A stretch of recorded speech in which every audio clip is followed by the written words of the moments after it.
concentre, il ferme les yeux. Chacun, encore une fois, a assez gris-gris, comme on dit, mais c'est des rituels de concentration. Sa dernière sortie sur 100 mètres a été plutôt rassurante, hein, puisqu'à Stockholm, il avait couru en 9,79 avec un vent un petit peu trop favorable. Pas très bien sorti, Tyson Gay. Il doit s'employer l'Américain là pour remonter tout le monde et pour s'imposer en 10 secondes 16, meilleur temps des séries.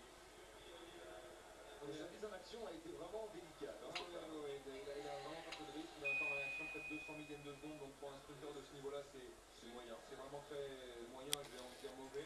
Tout simplement, allez, n'ayons pas peur des mots. Il s'est employé toute la course durant avec un bras gauche. Vous voyez, regardez l'athlète que je vous disais là, assez massif. Eh bien, il a été obligé de s'employer toute la course durant, puisqu'il est vraiment pas bien sorti, avec un bras gauche qui n'avait pas la même rythmique que le bras droit. Alors c'est étonnant parce que je n'avais pas remarqué auparavant cette différence sur les deux bras. On va peut-être le revoir. J'ai peut-être un peu amplifié des détails. Mais encore une fois, à ce niveau-là, ce sont les détails qui changent.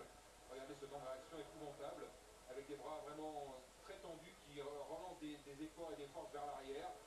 C'est pas un très bon Tyson Gay en tout cas sur cette répétition, mais encore une fois, vous voyez sa capacité à accélérer très fort jusqu'aux 70 mètres derrière, mais en partant aussi lentement, c'est pas difficile non plus.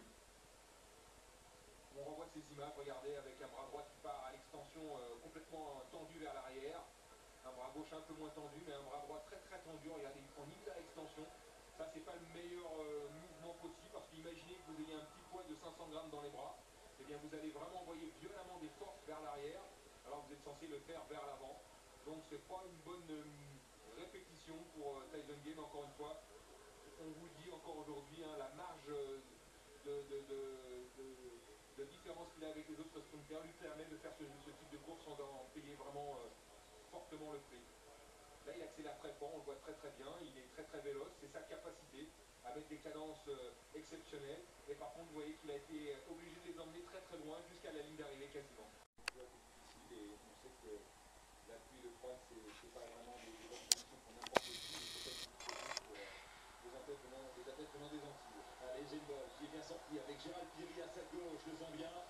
Usain Bolt, voilà, qui est en contrôle maintenant. Usain Bolt qui s'impose en 10 secondes et 21 centièmes. Un peu la même impression qu'à Pékin également, Stéphane. On rajeunit un nom là, quelque peu. Oui, oui, vous voyez, il n'en a pas fait trop. Il a contrôlé les 40 mètres, un petit coup à droite. Et puis, on voit sur la fin, même en étant en freinage, donc avec des appuis qui arrivent en bloquant dans le sol, et bien, on voit un athlète qui est à côté de lui, légèrement derrière, et bien qui lui est à pleine vitesse, mais pas loin.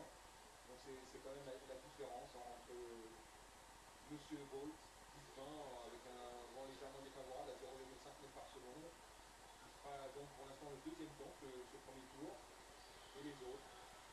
C'est toujours Chambers qui a le meilleur chrono avec 10-18. Oui.